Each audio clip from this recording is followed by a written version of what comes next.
Assalamualaikum warahmatullahi wabarakatuh. Halo sejawat, kita kembali dalam video pembelajaran mata kuliah dasar ilmu perilaku. Hari ini kita akan belajar mengenai dental anxiety atau kecemasan terhadap berbagai tindakan di bidang kedokteran gigi. Nah, kalau kita perhatikan secara definisi, ada beberapa konsep di dalam dental anxiety. Yang pertama adalah konsep tentang fear atau rasa takut. Secara definisi, fear atau rasa takut ini adalah respon individu secara emosional terhadap suatu bahaya atau suatu ancaman. Bentuknya dalam bentuk negative cognitive appraisal, bisa berupa physiological changes atau berupa perubahan perilaku. Sedangkan kalau anxiety atau kecemasan, ini adalah respons individu terhadap situasi yang penyebabnya itu tidak bisa didefinisikan dengan jelas, ambigu, atau bahkan tidak ada sama sekali. Nah, respon dalam situasi rasa takut atau fear biasanya adalah fight or flight. Orang akan cenderung untuk menghadapi atau malah menghindar sama sekali. Sedangkan untuk anxiety, responnya adalah anticipatory anxiety atau dia akan menimbulkan suatu perilaku spesifik yang hanya muncul ketika individu itu mengalami kecemasan.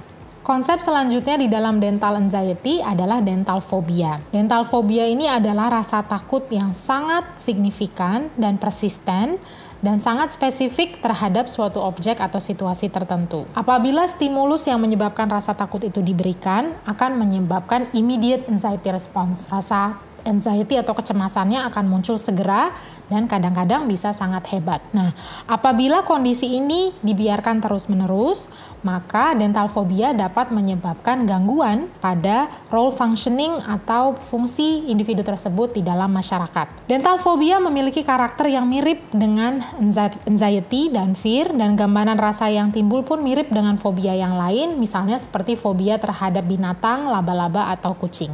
Nah, ciri-ciri yang muncul biasanya adalah avoidance atau selalu ingin menghindar terhadap stimulus yang membuat ia takut, kemudian perasaan sangat menderita yang tidak bisa digambarkan dengan jelas kepada orang lain, dan rasa malu terkait dengan benda yang ia takutkan ini. Nah, di dalam bidang kedokteran gigi, penyebab dental anxiety itu sifatnya bervariasi, kompleks, dan multifaktorial. Penyebab dental anxiety bisa datang dari 3 hal, bisa dari sisi pasiennya sendiri, yaitu pengalaman mengunjungi dokter gigi yang mungkin tidak nyaman di masa lalu, adanya rasa sakit, pengaruh dari keluarga, pengaruh dari orang-orang di sekitar, dan kepribadian dari individunya sendiri. Kemudian penyebab dental anxiety yang datang dari sisi penyedia pelayanan kesehatan atau dokter giginya, itu bisa disebabkan seperti misalnya teknik komunikasi yang buruk atau sikap yang tidak profesional saat memberikan pelayanan kesehatan gigi. Kemudian yang ketiga adalah penyebab terkait lingkungan,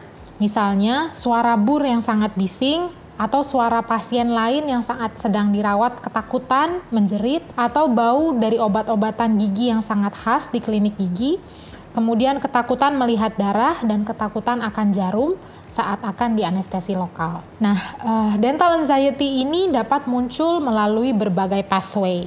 Dalam berbagai studi ada 5 pathway yang dikenal. Yang pertama adalah Pavlovian cognitive conditioning.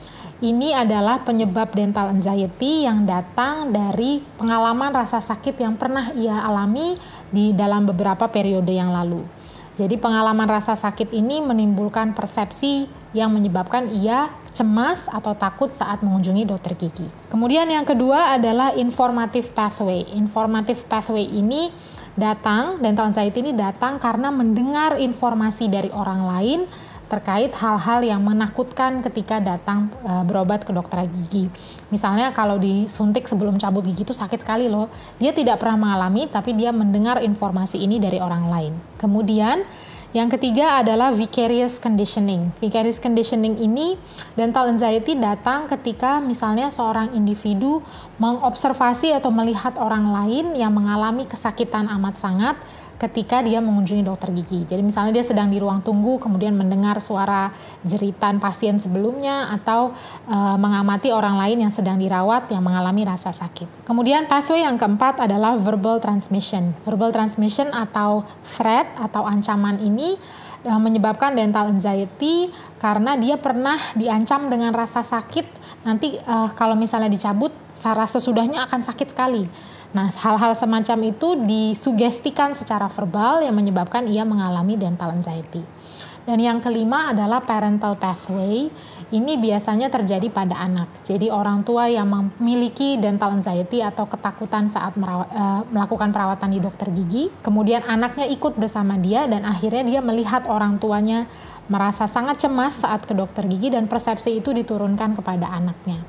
Nah, 5 pathway ini adalah mekanisme hingga terbentuknya dental anxiety pada individu. Nah, diagnosis dental anxiety dapat dilakukan secara subjektif, dapat dilakukan secara objektif.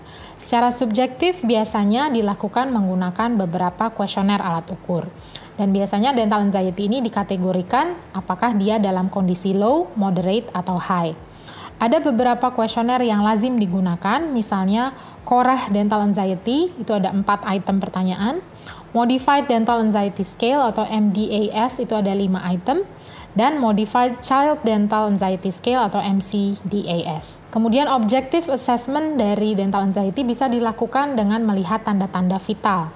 Misalnya melihat tekanan darah, pulse rate, pulse oximetry untuk melihat level of oxygen di dalam pasien tersebut, kemudian menggunakan finger temperature atau galvanic skin response untuk melihat apakah pasien tersebut memang dalam kondisi cemas. Berikut adalah Modified Dental Anxiety Scale. Dapat Anda lihat di sini ada 5 pertanyaan. Pertama, apakah Anda cemas ketika besok akan berobat ke dokter gigi? Kemudian, apakah yang Anda rasakan saat menunggu di ruang dokter gigi? Apa yang Anda rasakan saat akan dibur giginya, kemudian apa yang Anda rasakan saat akan di scaling, dan yang terakhir adalah apa yang Anda rasakan saat akan dilakukan anestesi lokal. Nah, individu yang akan diperiksa mengisi kuesioner ini dengan menjawab antara skor 1, tidak cemas, sampai skor 5, sangat cemas. Nah, dari 5 pertanyaan ini, skor maksimalnya adalah 25.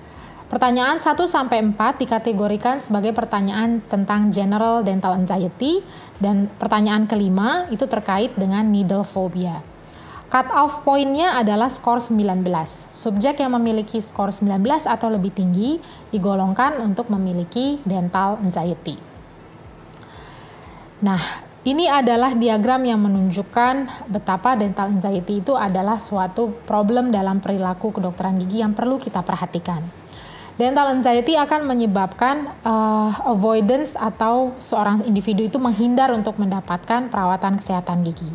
Hal ini akan menyebabkan status kesehatan gigi dan mulutnya yang tidak baik dan menyebabkan rasa inferior dan semakin menghindar lagi untuk datang berobat ke dokter gigi. Oleh karena itu kondisi ini harus dapat diatasi.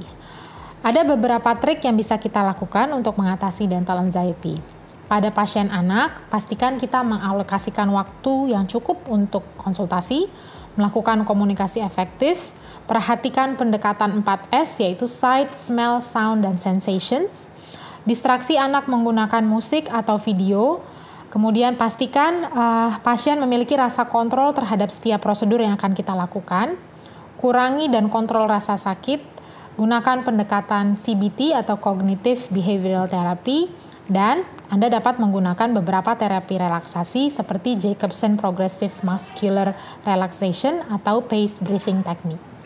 Pada pasien dewasa, kita bisa gunakan terapi yang lebih kompleks, misalnya menggunakan Computer Assisted Relaxation Technique atau CARL, kemudian menggunakan Systematic Desensitisasi, kemudian lokal anestesi yang menggunakan komputer, atau menggunakan grup terapi dengan bantuan psikologis atau behavioral therapist.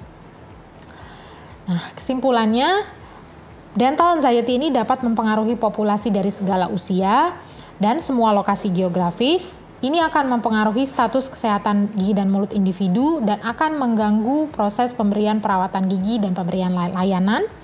Oleh karena itu, dokter gigi harus memiliki peran dalam manajemen dan pencegahan dental anxiety dan menjaga agar pasien dan masyarakat pada umum tidak takut untuk berobat ke dokter gigi.